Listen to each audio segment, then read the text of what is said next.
Assalamualaikum warahmatullahi wabarakatuh. Alhamdulillah, ini dah petang ketiga saya di sini di Madinah.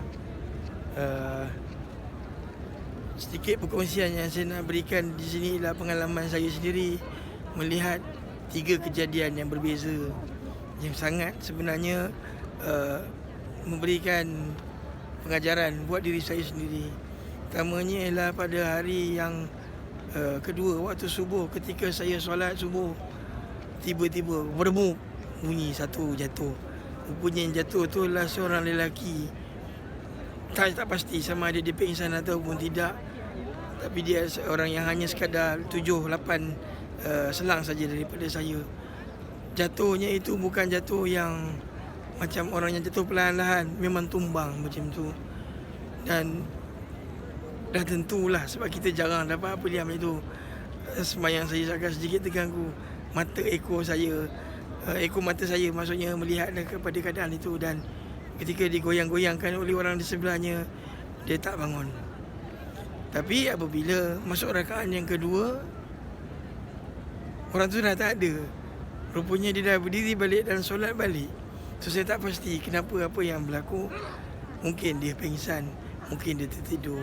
Itu kejadian yang pertama. Kejadian yang kedua ialah di waktu zuhur. Waktu itu kami nak solat Jumaat.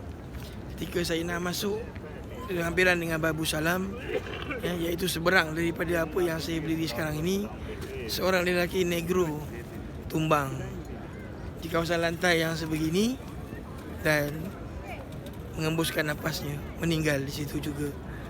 CPR cuba diberi pada dia, tetapi banyak orang lebih sayang dan dia pergi macam tu. Membuatkan saya terfikir, macam mana kalau Allah ambil nyawa kita? Macam tu je. Saya tak ada nak terbayang.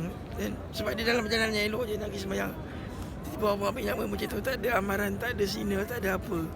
Allah ambil nyawa kita macam tu je. Apalah yang kita ada. Dia pergi sembahyang tu, entah pasport pun tak bawa, entah kunci bilik pun tidak bawa. Dengan semua persediaan yang dia ada atas dunia ni, tapi Allah Ta'ala ambil nyawa dia. Allah Akbar. Macam tu je.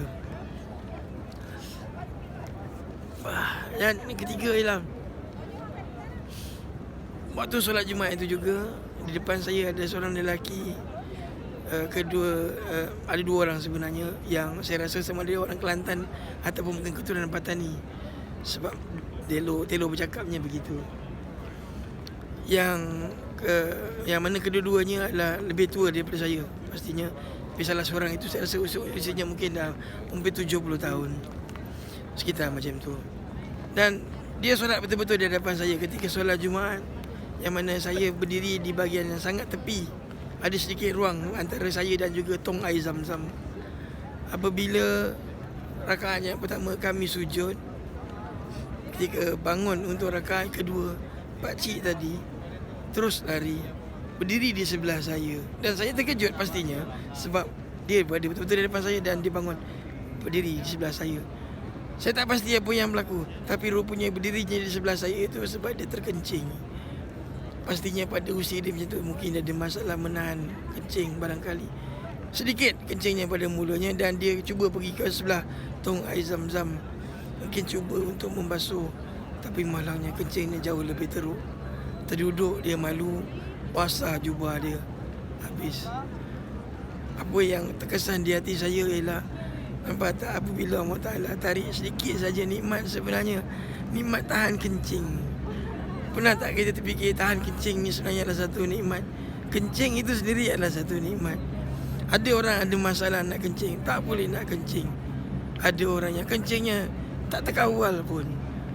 Setiap kali kita kencing, kita sedar tak itu sebenarnya adalah satu nikmat. So bila saya terfikir, Allahu Akbar, entahlah, saya tak tahu pengalaman orang lain, tapi setidaknya itu yang saya lalui. Sebenarnya ia sangat memberi kesan, walaupun di saat-saat yang sebegini. Semoga kita dapat manfaat daripada apa cerita yang saya berikan tadi. Pastinya di saat ini saya pun tak tahu adakah saya akan menjadi orang yang senasib yang mana satu. Mungkin orang pertama tadi, mungkin kedua, mungkin ketiga. Yang penting saya mengharapkan penonton juga akan melaluinya, iaitu mendapat pengakhiran yang baik, husnul khatimah. Mungkin saya juga sedang mengalami sekarang Allah tengah uji, yang mana suara saya Tuhan tarik nikmat suara. Sudah hampir beberapa minggu suara saya macam ni.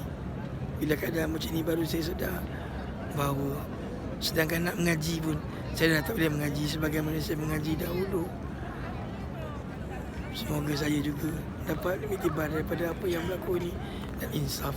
Semoga saya dapat berubah menjadi orang yang lebih baik. Terima kasih kepada yang menonton. Assalamualaikum warahmatullahi wabarakatuh.